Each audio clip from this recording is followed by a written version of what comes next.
All right. I think things are going now. I think we're live. I think I got the microphone plugged in, I believe.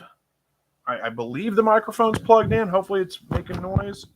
I'm not seeing it. I don't know if you guys can hear me or not. Let's give it a second here. See if somebody can hear me. I am not seeing the microphone working. Let me make sure. Can anybody hear me? Sounds good. Okay, good deal. Usually there's a bar down here that moves whenever I talk, and it was not moving, so I wasn't sure. I had it all plugged in, but I thought, well, maybe there's a problem. But you guys are telling me, everybody's telling me that they can hear me, so I think we're good. All right, let's get the disclaimers out of the way. We'll jump right into this one. This is the weekly live broadcast. We do this pretty much every Thursday evening at 8 o'clock Central Time. Go for about an hour, and I do my best to respond to every chat that comes in during the live broadcast itself, the live chat itself. Try to respond to all of that. Unless you guys are talking to each other, I tend to skip over those, which is fine. It doesn't bother me. I just don't tend to spend much time reading back conversation where you're talking back and forth to each other. The only things I ask them, you guys can ask me anything you want. We'll talk about whatever you guys want to talk about. Just be polite, be family friendly. Don't start cussing at us, calling us names, being hateful with anybody. We can have good discussion, good debates. We can disagree about things, but there's no reason to be hateful about it. So that's all I ask is be polite, be family friendly. Let's jump into this one. We got TM here says, what do they call deviled quail eggs? Just curious. S.S. Swanson says they're called devil eggs. That's what I call them too. And then S.S. Swanson says, when I make them and people look at them funny because of their size, I tell them they shrunk because the water was too hot. That's a pretty good answer. Yeah, I like that one. Yeah, I just call them deviled eggs too. Everybody thinks, oh, that's so much work. And I mean, it's a little bit of work peeling all those and cutting them. It's not that much work, but they're really good. I like deviled quail eggs quite a bit. There's Andy Rabbit. Hello to you. S.O. Swanson says, talking to somebody else. And let's see, make sure I didn't miss anything. There's Verna. Hey, Verna. Hopefully you're feeling better. Good to see you.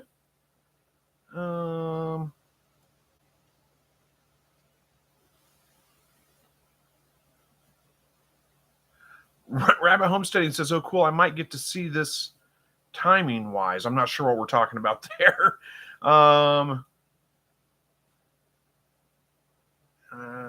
There's a bunch of conversation going back. Other people, I'll just skip over those. Andy Rabbit says, the gentleman I did CPR on stopped by my house to say thank you. Then he gave me a signed book he wrote and published about 4 to 6 months ago. The book is In Full Bloom. Well, that's awesome. That was very nice of him. I don't remember talking about you doing CPR on somebody. We may have talked about it, but that's great. He's doing well. Came by to say thank you and gave you a signed copy of a book. That's a very nice gesture. S.O. Swanson says, is that the book the movie was from, or is it about gardening? I didn't know there was a movie called In Full Bloom. No. Don says, hello, everyone from South Central Illinois. I'll be back in a bit. Well, we'll talk to you in a bit then.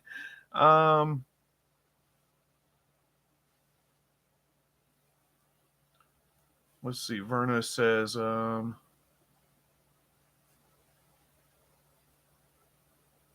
Andy Rabbit says, Steve, it is not about gardening.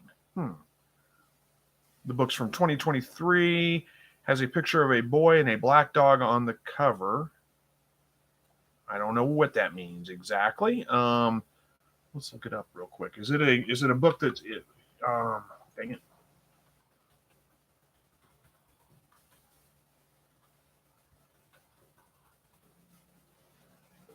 Oh, there it is. Yep.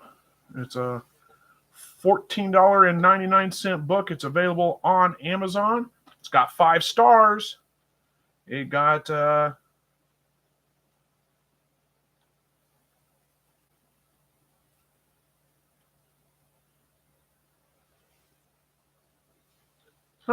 interesting. It looks like it's actually, it's got great reviews, so maybe it is a really good book. That's cool.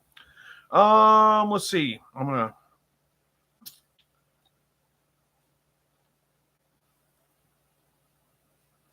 Okay, so Mooney is showing Saturday, I'll be putting in her nest box. She isn't due till about the 16th. Well, nice. Hopefully you have a good kindling there. And you're going to wait another month before you breed Smoky. I'm guessing those are your rabbits. I don't really know, honestly. I just pinned a message. I did not mean to pin a message. I just pinned your message, Andy Rabbit. So it was really nice to see him. He told me he was going to smoke us a ham for Thanksgiving. So sweet of him. Well, that's awesome. That's a very nice guy. Jim Hooker is the guy that wrote that. Is that who wrote it? Does it say that's who wrote it? You're right, Jim Hooker. All right. Let's get through some of this stuff.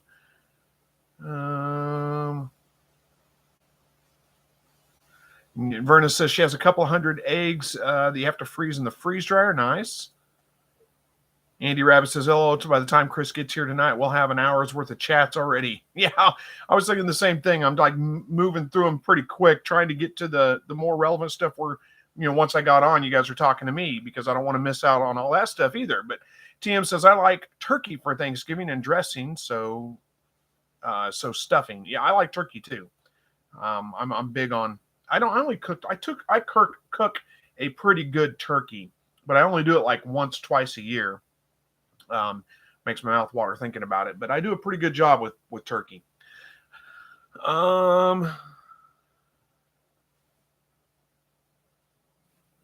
Yeah, Verna's, I guess you're still feeling bad, Verna. Well, I've been praying for you to get better. Says you got to get better soon.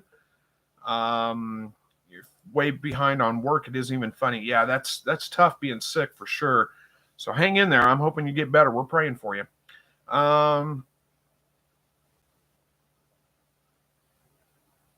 And Andy says, turn the lights off on your quail, move them all to the winter community cage. So you're not getting eggs again yet, but lights are back on. Yeah, give them a week or two, and you should start getting some eggs. And Verna's saying the same thing, basically. All right, I'm going to skip down here.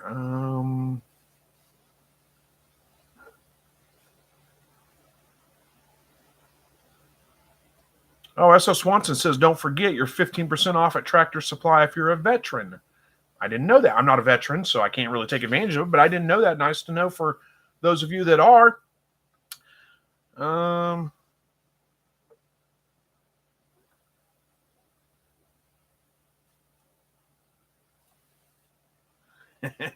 Dawn made it back in time. Good to see you.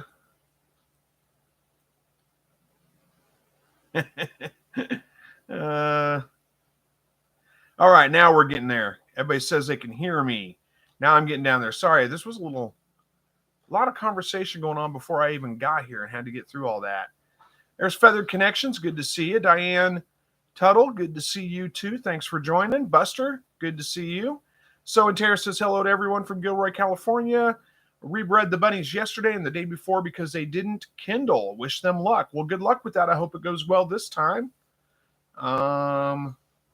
Patty Toas, I think I don't know how to pronounce your last name, from California, says hello everyone. Hope everyone is doing well. I'm doing well. Hopefully you are too. Good to see you. And hey, there's Bob Cole. Good to see you, Bob. So and Tears talking to a bunch of other people. Says hello to everybody, basically.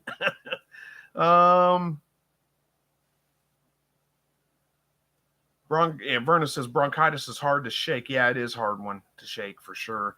Takes a while to get over it. I know. I've had it before. Don't want it again.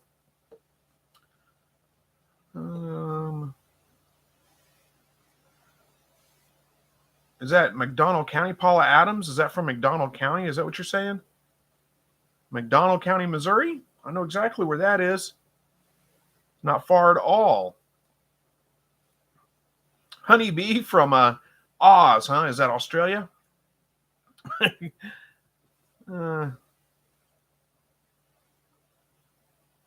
Rabbit Homesteading says timing-wise means I have the time to watch it. Okay, good. Well, I'm glad you do. I'm getting off to a rocky start today, huh? I'm having a hard time finding conversation that involves me, but we're getting there. Lexington Felix says, have you ever come across a hairless rabbit? I'm trying to breed them. I don't know anything about hairless rabbits. No, I don't think I've ever seen one. Don't know anything about them, but I don't know. I guess they probably are out there. There's hairless cats, right? Andy Rabbit says Rex rabbits sometimes have furless babies. Okay.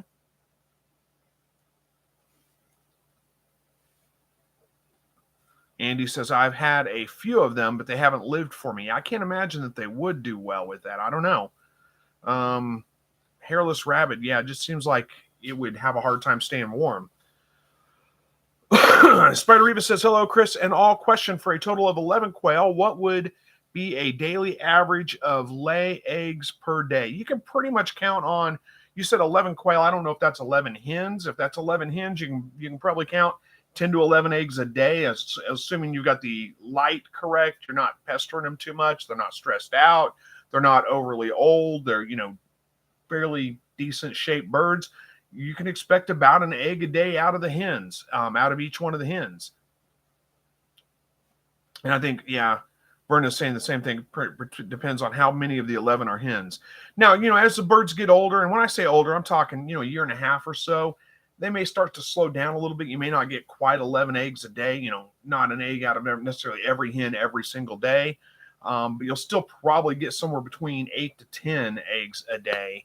If they're, if your lighting's not good, you need to have 14 hours a day of light in order for them to be laying consistently. Consistent light, 14 hours a day. So, right now the days are getting much shorter. We've only got about a 10 hour of daylight, something like that, maybe 11. So you have to have some kind of external light to add the extra 3 hours of daylight for them. And they're not too stressed out, because stress will cause them to quit laying too. Then you can expect an egg a day per hen, basically. Bob says, have 33 in the incubator. Today is day 18. Had a baby this morning at 6 a.m. Another about an hour ago. Hope tomorrow is a big hatch. I bet it will be. That's usually what happens. Usually you get one or two, and about the time you start thinking, oh no, is something wrong? Then boom, whole bunch of them all hatch out. Verna says, thanks for all the prayers. They at least kept me out of the hospital. Well, I'm glad to hear that. Definitely praying for you. Andy Rabbit says, I got some duckweed yesterday. Well, congratulations on the duckweed, I guess. Spider Eva says, as far as I know, all are hens. How can I differentiate one from another? Well, there's a different, it depends on which type of, I think Verna's saying the same thing. It depends on which type of quail they are. So I've got a video that will show you here. I'll look it up for you real quick. See if I can find it. It will show you how to sex your quail. It's been a long time since that video came out, but I've got one.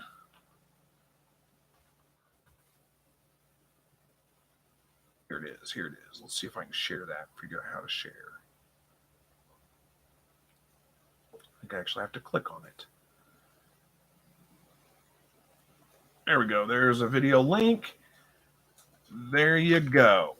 So there, I posted down there the video I have that shows how to sex your quail. Now, if they're feather sexable, if they're jumbo pharaoh, meat maker, whatever you want to call those, the jumbo brown color, they're pretty easy to sex just by looking at them. You can tell by the color of their chest. The roosters are going to have kind of a rusty colored plain chest.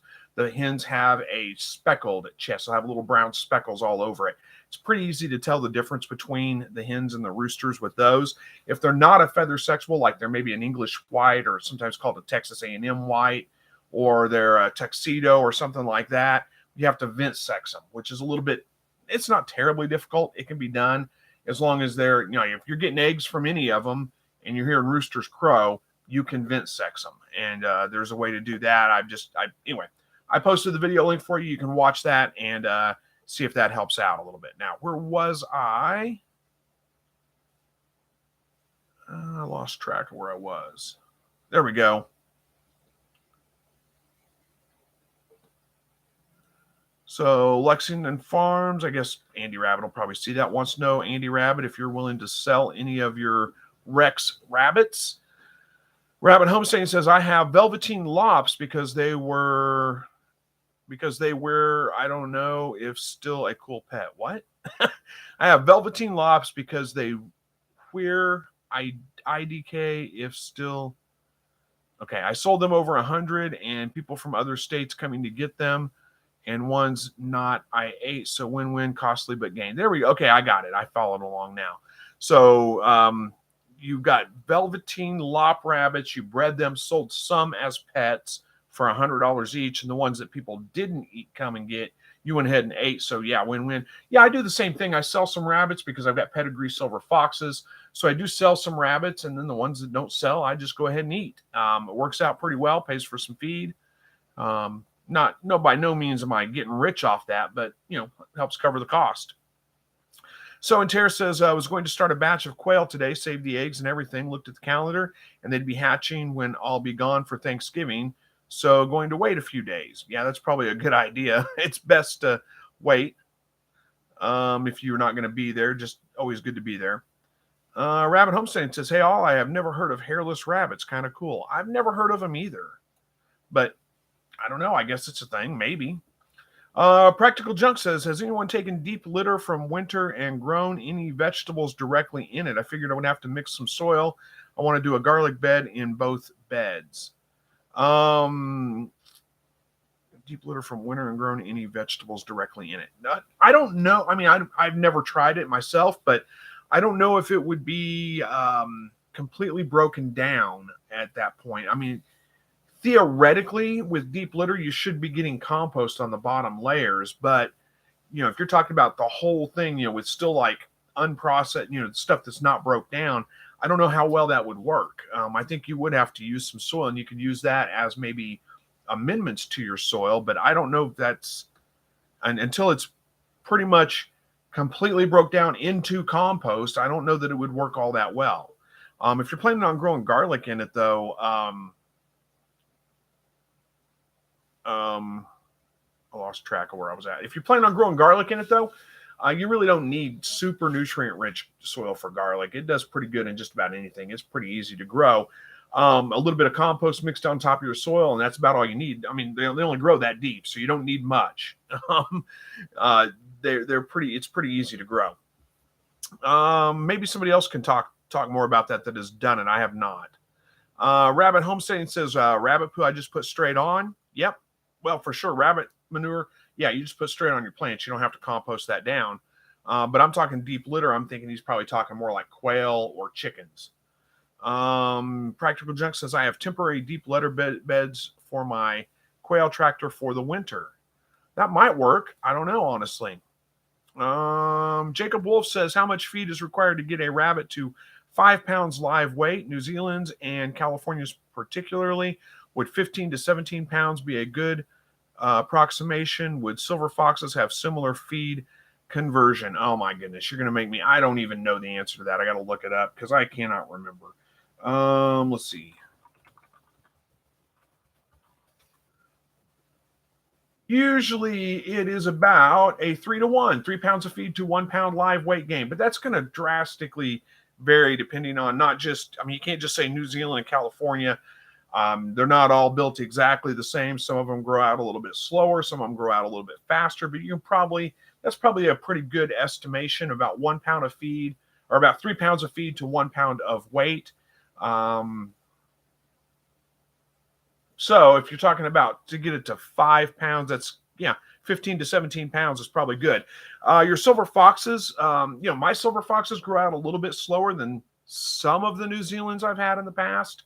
It takes them closer to 12 weeks, so it probably takes them maybe 4 pounds, 4-to-1 ratio. I don't know, but that's not to say every silver fox is that way either. I mean, it varies drastically depending on your specific rabbits, how fast they're going to grow and how well they're going to convert.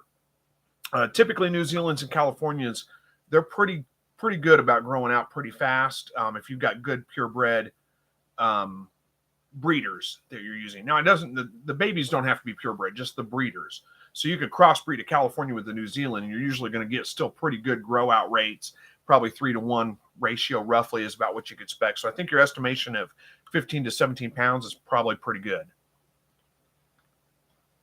Silver foxes, like I said, mine grow out a little bit slower than that, so it's probably just a little bit more, but not significant, not a huge amount. Rabbit Homesteading says deep litter is more chickens. Yeah, I kind of expected that too. Joe Sandy is late. I'm going to mark that on the calendar. No, we don't keep any attendance. You know that. So we're just glad you're here. Andy said a batch of eggs today. Well, good luck. I hope you have a great hatch there. So and Terra says practical junk I have. In other words, use the deep litter to plant into. And it was slightly too much nitrogen. I put them in feed bags for a few months, then use it every place will be different. Hey, we just got a super chat from somebody. I'll jump to that as soon as I get down to this. I put them in feed bags for a few months, then use it. Every place will be different, as you have to remember they are on a compost pile. However, they are also adding to the compost pile every day. Will depend on how much you have in there and weather. Yep, for sure it will. We got Rabbit Homesteading with a $10 super chat. Says Lexington Felix, that's cool with the hairless rabbits. Slightly redneck. Sorry for the typing goofy, and you don't understand. I see that after I sent it. LOL. It's all good. You got to see some of my typing. You guys are lucky I'm talking and not typing in here, or we'd be having a whole lot more of those. Thank you for the super chat, by the way. I very much appreciate that. And if I didn't get your question or response to it answered correctly, just type it again. We'll readdress it.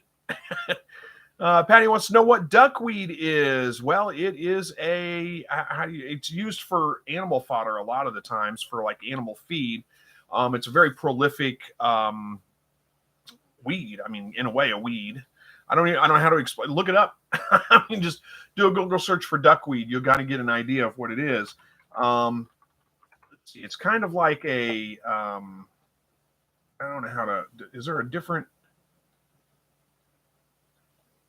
There's.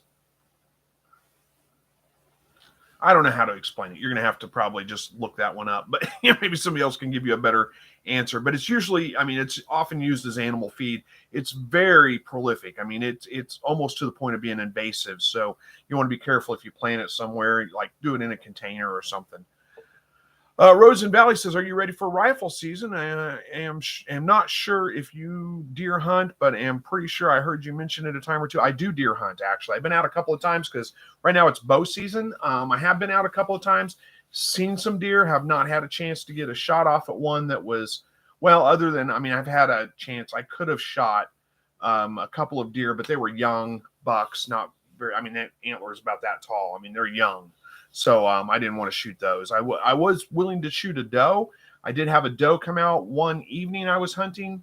I had a doe come out, walk around. She came out a ways from me, and I'm hunting with a crossbow because I'm no good with a standard bow. But either way, you still got to get them pretty close before you can shoot. She came out to the right side of me, which is where I'm sitting. It's very difficult to get a shot off that way. I was in a blind, and there's a bunch of bushes there, so I couldn't get a clear shot at her through that section.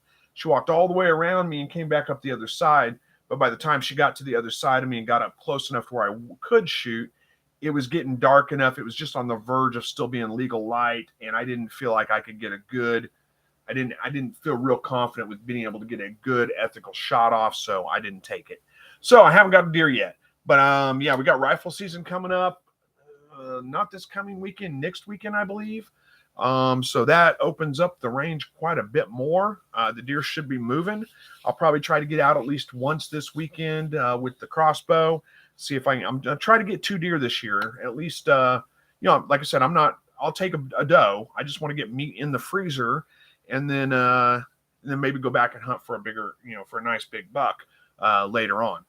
But yeah, I'm ready. I've got everything ready to go. It doesn't take a whole lot for me to get ready for it though. Spider Reva says, I have 5 Texas and 6 JBs. What's a JB? I don't know. Is that Texas?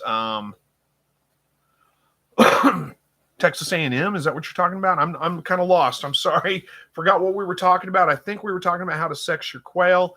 Hopefully that link helps. I don't know if it doesn't. Come back. We'll talk more about it if we need to. Rabbit Homesteading says to Patty, duckweed is a pond plant, little circle leaves. Yeah, it is.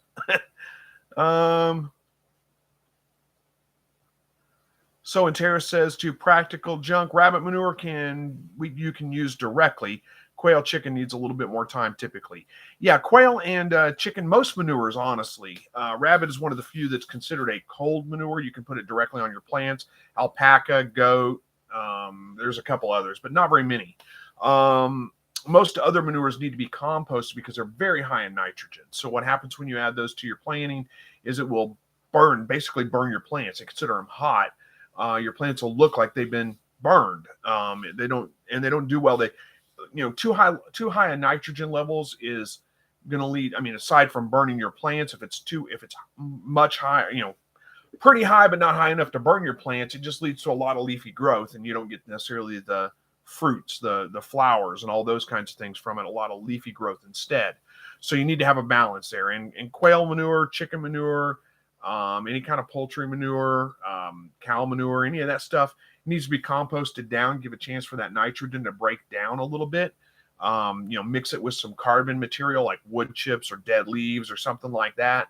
And some of that nitrogen will be used up to break that down. You'll get a more balanced compost and you're not going to have problems with. So kind of a long, drawn out explanation. Hopefully it made sense. Rabbit homesteading says small. Some people say algae, but not. Oh, the duckweed. Yeah, duckweed, I guess it's similar, but it's not. I mean, it looks kind of like it from a distance, I guess, but it is different. Anybody who wants to remember I'm Sandy, easier than Joe Sandy 1822. Okay, I'll try to remember that one. I will probably forget and probably just call you Joe Sandy, but you'll know who I'm talking to.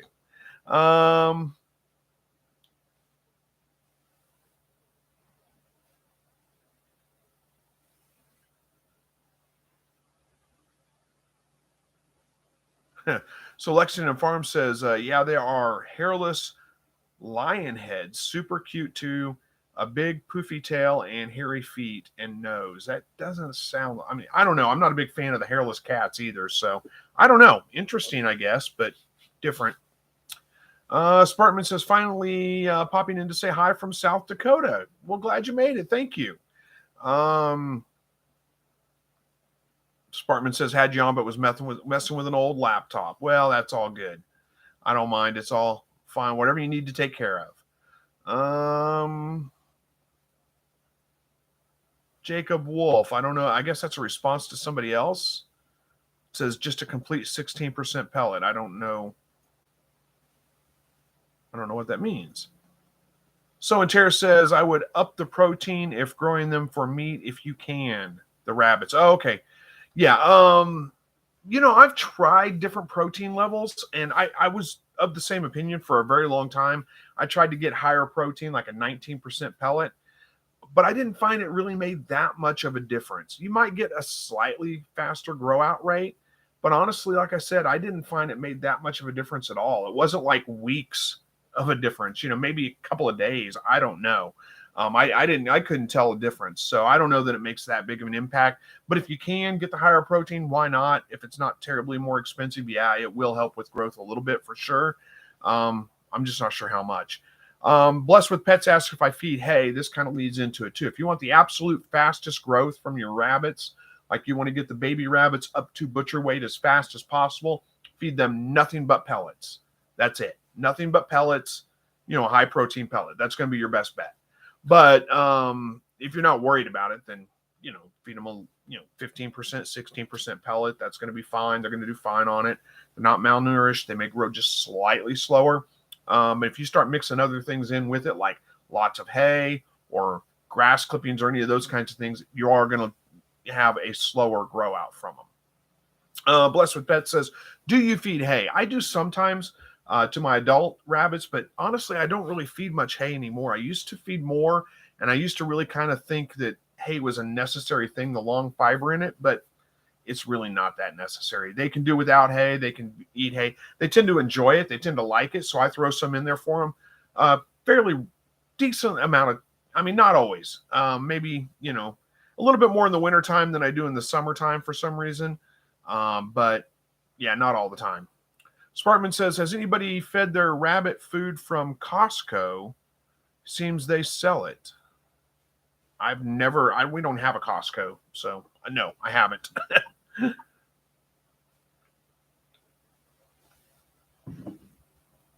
So Swanson says rabbits eat an average of a quarter cup a day. So now you just have to compute on how long it takes them to grow out. Well, yeah, mine are about 8 ounces a day is what mine eat, roughly, something like that. But that doesn't, I mean, that's not the babies, when they're young, they don't eat that much. And then they eat more, I guess, as they get bigger. I don't know.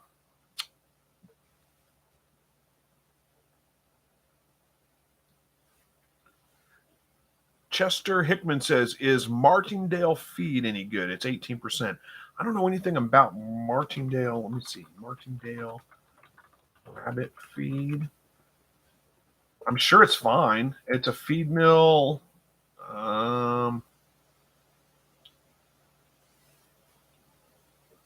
18% breeder show rabbit.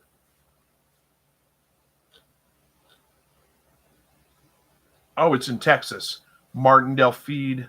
I'm sure it's fine. I don't know. I mean, I don't know anything about it necessarily, but if it's a feed mill producing feed for animals and they're still doing it, they're probably fine. I mean, they're not just mixing things together. You don't have to really worry that much about your rabbit feed. If you get it from a reputable feed mill or a reputable farm supply store, it's going to be fine. It's not a big deal. So Tara says duckweed is a floating plant in ponds. It's heavy metal accumulator, so pay attention to the quality of your water if you want to grow it for feed. That's good advice. I didn't realize that, but that makes sense. Oh yeah. So Jacob Wolf says it's not worth the price hike in feed. 16% is $19, but 18% is $25. Yeah, that's a pretty significant. I wouldn't do it either. I'd stick with the 16%.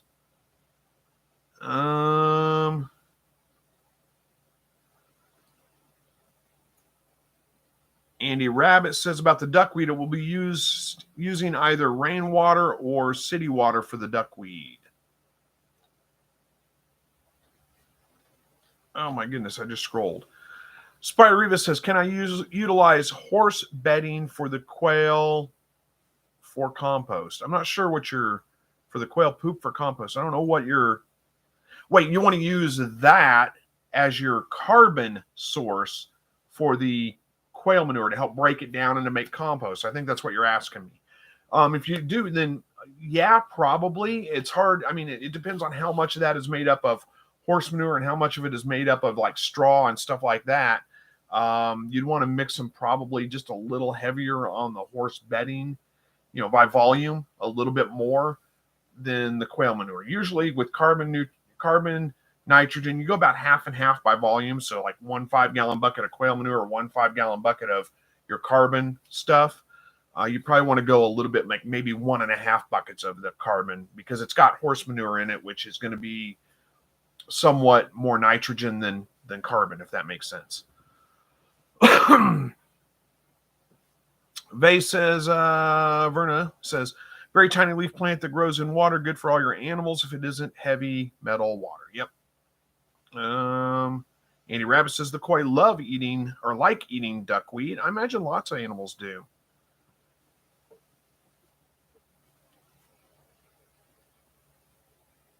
So Terrace says, are you talking about the pellets? You can use it if you have, about the horse bedding pellets. Is that what you're talking about? I didn't even think about that. You can use it if you have an aviary. I would recommend using free wood chips from a tree trimming company. It's usually free, but you usually have to take the whole truckload. Yeah, that is a problem with it. And my problem too is you can't always get them. It's always kind of difficult. It's just sporadic as to when they're available and when they're not available. But honestly, if you're looking for just a carbon material, you're talking about putting in your aviary, I think, for like your deep litter. Straw is a good choice for that too. Well, I guess somewhat. Thing you have to worry about with wood chips, and it may not be a huge issue, but wood chips get hot, like really hot when they start to break down. And you pile a bunch of wood chips up, they're going to start breaking down on their own, and they put off a lot of heat. So you don't want to, especially with ground dwelling birds like quail, It could be a little bit of an issue. I have not really tried that much. I know So and Tear has more experience with aviaries, so you can kind of speak to that if you've ever had issues with that or not. But I do know of people that have used wood chips, piles of wood chips in like a dog run area, and the dogs ended up with like burns on them. It like burned their skin. David Lister says our checker partridge are finally laying eggs. I tried to incubate the first 5 eggs, but they were infertile too early. Trying again with 11 eggs. Now they are older. Well, awesome. Good luck with that. I hope you have a good hatch. Spider Reva says Jumbo Brown. Okay, JB is Jumbo Brown. Duh. I should have known that. That was my stupidity. So yeah, hopefully that link will give you, that video will give you everything you need. The Jumbo Browns are pretty easy you can just look at them and tell. Once you know what you're looking for, it's pretty obvious. The white ones, though, you're going to have to vent sex to know if they're male or female. Verna says guinea pig poo is cold too. Okay, well, there you go.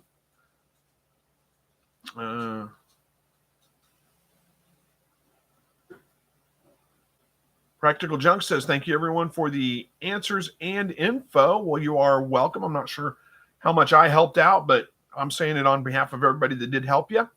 Let's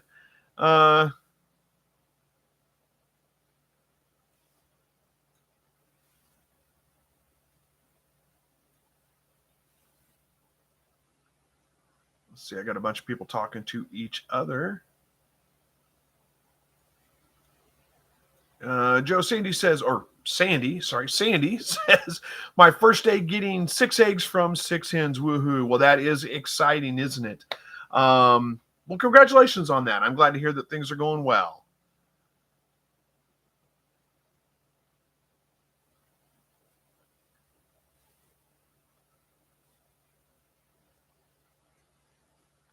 All right. Verna says, congratulations to Sandy. If you lived closer, I would give you a few hens so that you could get a dozen every day.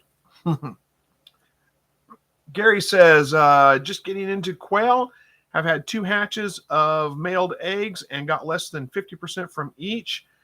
Since then, we lost some runts and dealt with bloody feet. We have them on 1 by 1.5 inch wire with plastic dip. Okay, so 1 inch by 1.5 inch. Is that right? Is that what you're saying? So you've got the flooring that they're standing on is 1 inch by 1.5 inch square plastic dip. That's awful big squares. 1 by 1/2 would be good, and maybe that's what you're saying.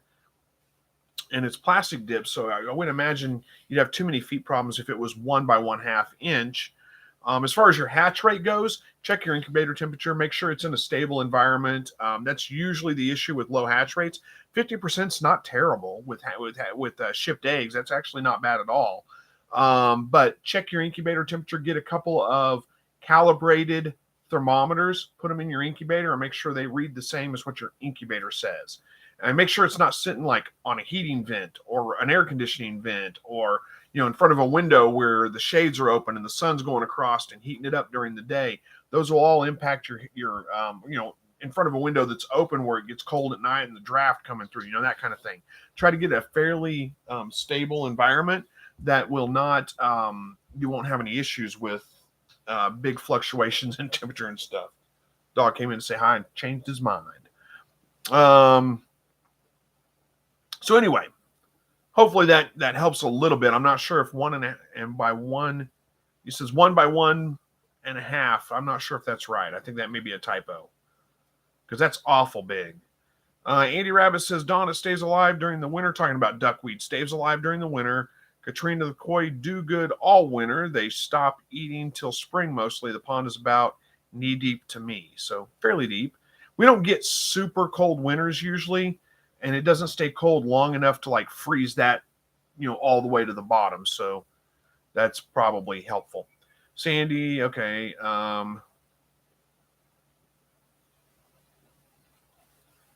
Andy Rabbit says, I grew my duckweed in a 5-gallon bucket. How are we doing on time? 8:40. We got 20 minutes left.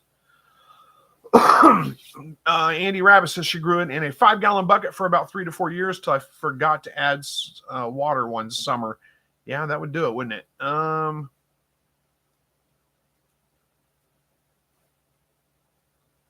Chester says, can you use hay instead of straw for nesting boxes? You can. I'm not sure. I mean, you don't need nesting boxes. It's not required for quail at all. I don't do anything like that. I give them a big sandbox to get into. That's it. But yeah, you can use, if you want to use some hay, go ahead. You're just going to have to clean it out fairly regularly because it's going to get pretty nasty and it could start to mold, especially if there's any kind of moisture in it or anything like that. That would be a concern. Let's see.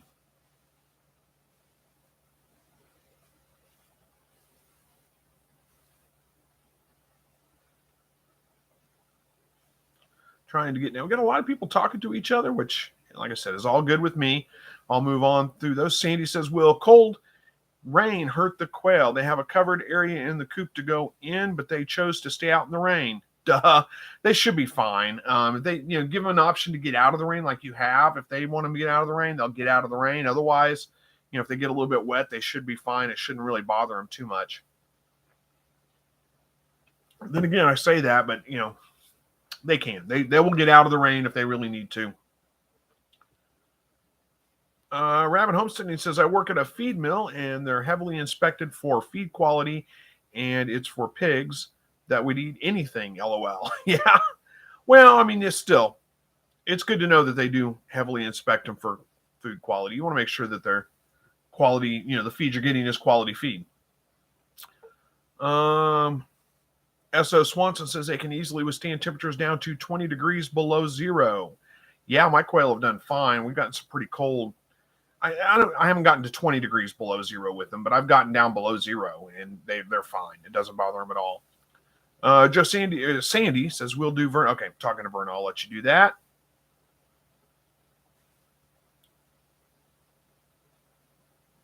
Verna's getting 24 eggs a day. That's a lot of eggs. I couldn't eat that many eggs. So and Tara says, I've been using wood chips for deep litter, 18 inches deep, and have not had any issues with heat. When the temperature is hot, they will dig in and sit in the wood chips. Okay. Well, like I said, maybe not a concern. So and Tara says, I wonder about the dogs, if there was a type of wood that they reacted to. Remember, no cedar wood chips for your birds.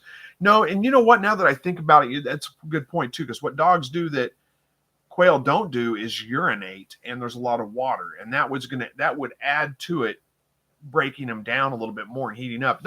You definitely don't want to use cedar. That's a good point, good advice. I didn't even think about bringing up, so thank you for that. Maybe it's not a concern. I just know that I've had wood chips before. I've never used them as bedding or anything like that, but you pile up a pile of wood chips and it starts steaming. I mean, it gets hot. So 18 inches deep, maybe that's the key, is that you're not going too deep. You said about 18 inches. So maybe that's it. Maybe if you don't go too deep, you're not going to have too many problems with that. Steve Foster's here, says, hey, hello. Been watching a few of your videos.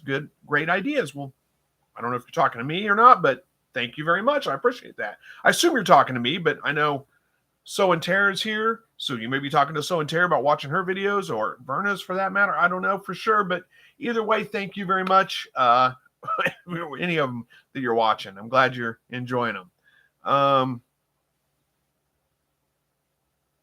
Verna says, should have flooring at 1/2 inch by 1 inch is okay. Anything wider is trouble. Yep, I agree. Chester Hickman says, I'm just getting into rabbits. Well, rabbits are pretty easy, so I got plenty of videos on it. If there's specific questions you have, feel free to ask. We'll see what we can do to help. Steve Foster says, 144 quail eggs, 6 hatched, 3 alive. I let myself get caught in the shrink wrap effect. I would suggest incubate in a warm room. Yeah, it doesn't have to be a warm room necessarily, just a fairly stable environment. You don't want a room that's going to fluctuate in temperature up and down very drastically, in quick amounts. If it's a 50-degree room, but it's always 50 degrees, your incubator should be able to handle that just fine. What you don't want to have is a room where, like I said, you got a window open and the sun comes across during the middle of the day, heats up your incubator, and then at night the temperature drops down in the 20s, and there are big fluctuations in temperature like that. That'll affect it for sure.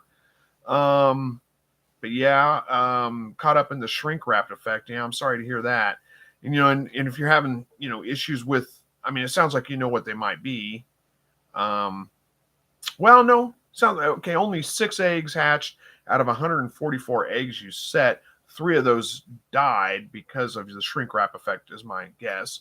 So my advice again is check your incubator, make sure it's reading temperature correctly. Throw a couple of thermometers in there, make sure they're calibrated and accurate, and make sure that they read the same as what your incubator says, and make sure that they're reading correctly, because a lot of times incubators, the temperature is just not reading correctly on the thermostat. That's a pretty common issue, and it's usually the biggest issue with a poor hatch rate. Chester says, right now I have 3 Palomino bucks. Awesome. I don't have experience with Palominos, but they look like an interesting breed. And I know that there's I think they're a heritage breed, aren't they? I may be wrong on that one. But hopefully they're doing well. Okay, so Gary says, my bad. Yeah, fluorine is 1/2 by 1. I kind of figured that was the case. Child of God says, if not pine chips, what should we use? The best alternative substrate for indoor quail aviary. You don't want to use cedar. Did we say pine?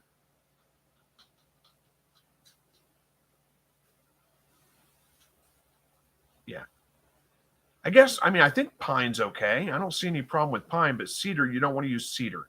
Cedar can be, it puts off fumes and things like that. It can be toxic to your birds and a lot of small animals. So you want to stay away from cedar. But, any of the other wood, if you're buying wood chips, like pet bedding wood chips or something like that, anything they sell is probably going to be fine. Just stay away from cedar. RBL Jackson says, anybody know if bob whites in my outdoor cage would prefer some vegetation or bushes in the cage during winter? Cage is similar to Chris's, half open, half loosed in with the sand area. I don't know. I can't really answer that one because I don't do bob whites and I don't put vegetation in there. But I think they would probably enjoy that if you had vegetation in there. I don't think it would be. I don't know that they would really. I don't know if it's. It's 6 1/2 dozen the other. Honestly, I don't know that it would make a huge difference. It might make them feel a little more comfortable, but then again, it may not make any difference whatsoever. So I don't really know. Blessed with Pets says, got 2 does a couple of weeks ago, and I tried breeding both. One had 5 fall-offs. The other didn't have any fall-offs that I saw, but I think that she may be pregnant. I just don't know how, because she never lifted. If she never lifted, you never got, I don't know how close you were monitoring her, but if they never, sorry, I got distracted. If the never lifted, you were watching her pretty close, she never lifted, you never got a fall off, she's probably not pregnant. But if you were, like, if you turned your back for a few minutes, then there's a good chance she might be. So I don't know. Oh, so and Tara says, nesting boxes. I was responding about rabbits. Oh, duh. That's dumb. I'm so sorry. I'm making a lot of mistakes tonight, huh? Yeah, of course you need a nesting box for your rabbit. And you can use hay for that. It's a little bit, here, let me grab a drink. Hay has a tendency to be a little bit sticky, like pokey, whereas straw does have a tendency to be a little bit softer, breaks down a little bit better, be a little bit softer. But yeah, hay would work. It's okay. You can use hay if that's all you got.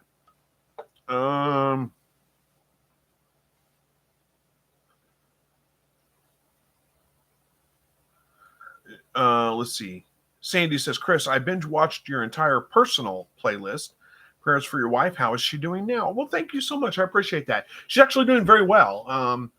No issues for quite a while now. I don't remember how much I shared on there, but there was a lot of stuff going on there for a little while. But right now, she's been cancer-free for a while. She goes back, gets checked very periodically, and everything's going fine. So God is good to us, that's for sure. Steve says, how many quail do you actually have? Me? Are you asking me how many I have? I don't know how many I have right now. Right now, probably around 30 or so. No, I got more than that. I probably got like 50 or so right now. But I'll be, we're going into wintertime, so I'm going to be like butchering it. I mean, a lot of them, those are grow outs, rooster grow outs and stuff like that. I'm just growing them out to process them. So about another week or two, I'll probably process the vast majority, and I'll pare down to like 15 probably.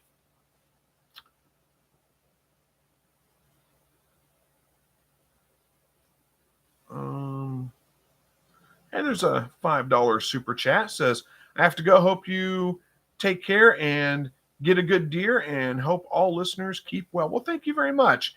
Hopefully you do too, if you were the one that was talking about deer hunting, I think. Anyway, so thank you very much for the super chat, and thank you for the best wishes. We appreciate that. God bless you, and we'll hopefully see you again next time. Steve says only paid $6. $6 for, I don't know what we're talking about. I'm sorry, I'm going to skip that one.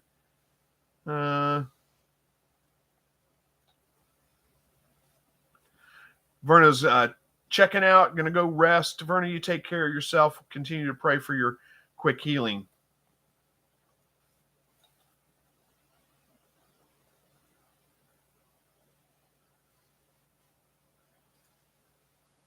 David Lister says, let's see, we live in a small home, but have a shelf in our laundry room where we keep our incubator. Good luck. Yeah. So talking to Steve there, a shelf in your laundry room where you keep your incubator, that'd work. I do it I have a spare room. This room right here is what I use as kind of my office, when I have to work from home and, editing videos for YouTube, doing the live broadcasts. I have my reloading bench over here with my incubator sits on the reloading bench. And it's fairly, stable in here. So it does pretty good.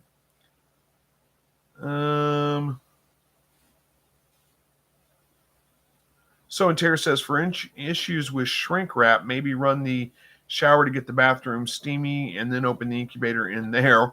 Or it could be a humidity issue to begin with. What's your humidity? 70% should be good. You can use, says you can use pine if not getting it from a tree trimmer. You can use the pine shavings. Oh, you can use pine. If you're not getting it from a tree trimmer, you can use pine shavings. Yeah, I don't see any reason not to use pine. Pine should work pretty well. And I think what Steve's issue was, and I guess your advice is good. You could steam up the bathroom and open the incubator then. But your best bet is to just, if you can, just wait. Wait until they dry out and don't have to worry about it. And it could be maybe you have some low humidity in your incubator, and that may have caused some issues there. But Blessed with Pets says, reason I say I think she's pregnant is she's been very stubborn, not wanting to breed, and when I palpate, I definitely felt something. And the first time I put her with the buck, it was breeding 2 pairs, so my attention was split. Well, you may be right. Good luck with it. I hope that you do have both of them take, and you have good kindling. Yeah, I'm not great at palpating either. Blessed with Pets says, but I'm not great with palpating. I'm not either. It's a difficult thing to do. It's not super easy. And just because you felt something doesn't mean that was babies. She may have just, it may be excrement, that just hasn't left yet. Who knows? There's a lot of different. It's a tricky thing to do. So, don't feel bad if you're not able to do it well. I'm not able to do it real well either. So we got about 6 minutes left here before I got to wrap this one up. But the comments have kind of slowed down all of a sudden. I don't know if, let's see, was there anything I missed? I didn't get addressed. Andy says, I don't worry about doing it either. Yeah, I never palpate. I've tried it once or twice just to see, but I'm not good at it. So, I just never do it. I don't worry about it. I just assume they're bred and going to have babies. By the way, I need to get rabbits bred. I need to do that probably this weekend as well. Bandit County says, hi, Jordan here from Northern Ireland. I have just had a litter of Flemish Giants. Well, awesome. Congratulations on that. Ireland is, my heritage is I'm Irish. I have never been to Ireland. Would love to visit someday. Still have some very distant family there. People I've never met, don't know, have different last names, but they're family, so who knows? Maybe someday I'll make it over there. So and Tara says, are you planting anything for fall or winter? Planting anything? No, I don't typically plant anything for winter. It just gets too cold too quick. Fall would have been good, but I didn't get on it and didn't get anything done. But yeah, our winter's awful cold. Except for like garlic. I mean, I plant garlic in the fall, let it go all winter long. So Swanson says, oh man, you did the time warning before I could. Yeah, I was watching it. 5 minutes left now, huh? Blessed with Pets says, I'm about to clean my fish tank and paint the back and bottom black. Okay. I'm not sure if that's a good idea or not, but hey, have fun. Andy Rabbit says they would have babies 2 weeks later anyway. What? Oh, not worrying about palpating because they would have babies 2 weeks later anyway. That makes sense. Chester says, should I build my own cages or buy them? What size should the cages be? I always go with a 30 by 36 inch cage. And you know what I found? Used to be, I would say for sure, if you're going to build multiple cages, building them is a better option. But honestly, I bought cages from Tractor Supply. They were Do-More cages, and pretty impressed with the quality on them so far. They're holding up well. They're great. I bought 4 cages. To buy 4 cages, compared to buying all the wire I would need to build 4 cages, it was like $20 more. It wasn't very much at all. It was like $25 more to buy pre-built cages than it was to buy all the wire and stuff that I would need to build 4 cages. And honestly, I would pay somebody $20 to cut all the wire that needed to be put together need to be cut to build those 4 cages. So I paid the $20 extra and bought pre-built. It was way easier. Now I am going to have to go and add baby saver wire to the bottom of the cages. They're not set up for that. But that's pretty easy though. That's not that difficult to do. So, price wire and things like that. I've got, the very first video I ever posted was building a rabbit cage. I've got a video on how to do it. You can kind of figure it out. But it may be just cheaper just to buy them if you're buying multiple. Or may not be cheaper, but it may not be that much more expensive. And if it saves you a whole bunch of time for $20 extra, why not? Sandy says, do you accept cards or letters in the mail? If so, how do I find your contact information? Well, that's very nice of you. Yeah, I've given it out before. I don't mind. I'm at 1501 West 17th Street, Joplin, Missouri, 64804. Is that right?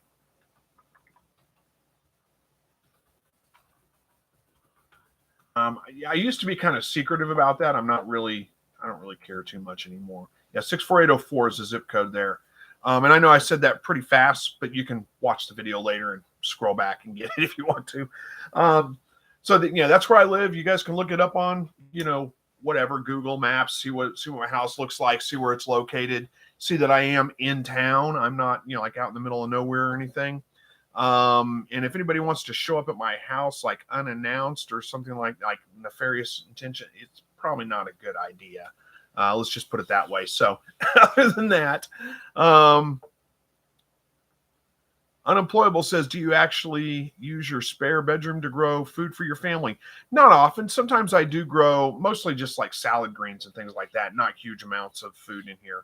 And sometimes I brood chicks in here or something like that, but not often. Most of the time I do most of it outside. Blessed with Pet says, could you make the rabbit breeding a video? You may do a series like Tealstone Homestead, like breeding and taking care of mama, babies, etc.